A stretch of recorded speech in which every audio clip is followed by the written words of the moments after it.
नमस्कार दोस्तों, स्पर्श बाय भारती में आपका हार्दिक स्वागत है। आज मैं आपके समक्ष एक ऐसी छोटी सी कहानी रखना चाहूँगी जो 4 साधु की है।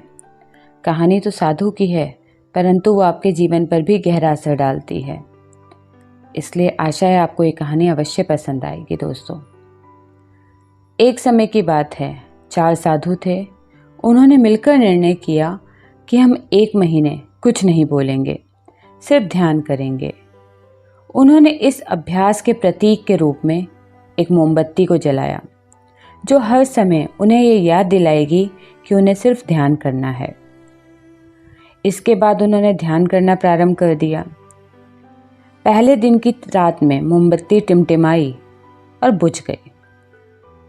मोमबत्ती बुझते देखकर पहला साधु बोला, अरे ये तो बुझ गई। तभी दूसरा साधु बोला, हमें बात नहीं करनी चाहिए, हमने तो कुछ ना बोलने की कसम खाई थी। तीसरे साधु ने कहा, तुम दोनों को बोलने की क्या जरूरत थी। तभी चौथा साधु हंसने लगा और बोला, मैं अकेला ही हूं जिसने बात नहीं की। दोस्तों, उन सभी के बोलने के अपने अलग अलग कारण थे, लेकिन चारों में से किसी ने भी बिना विचारे अपने विचार रख दिए। उसी आश्रम में उन चारों के अलावा एक बूढ़ा परंतु बुद्धिमान साधु भी उपस्थित था। वह बिना कुछ बोले सिर्फ ध्यान मग्न ही रहा। इस तरह उसने बिना कुछ बोले उन चारों को उनकी गलती का एहसास करा दिया, जो कि वो चारों बोलकर भी नहीं कर पाए। बिना सोचे समझे बोलने से कई बार हम दोस्तों अपना ही नुकसान कर बैठते हैं।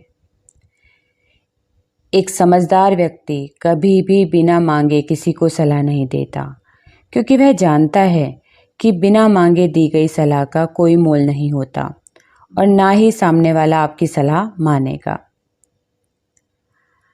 पर दोस्तों, आजकल ये बहुत देखने को मिलता है कि जरा सा किसी ने अपनी समस्या बताई नहीं कि लोग उसे सलाह देने लगते हैं, जबकि 99% लोग अपनी परेशानी हमसे सिर्फ इसलिए बांटते हैं कि वे चाहते हैं कि हम उनकी परेशानी को केवल सुनें, क्योंकि कहते हैं ना कि दुख बांटने से कम होता है। ये बात तो आप लोगों ने सुनी ही होगी कि जो जितना बुद्धिमान होगा वह उतना ही कम बोलेगा। इसलिए किसी को बिना मांगे कोई सलाह मत दीजिए। धन्यवाद।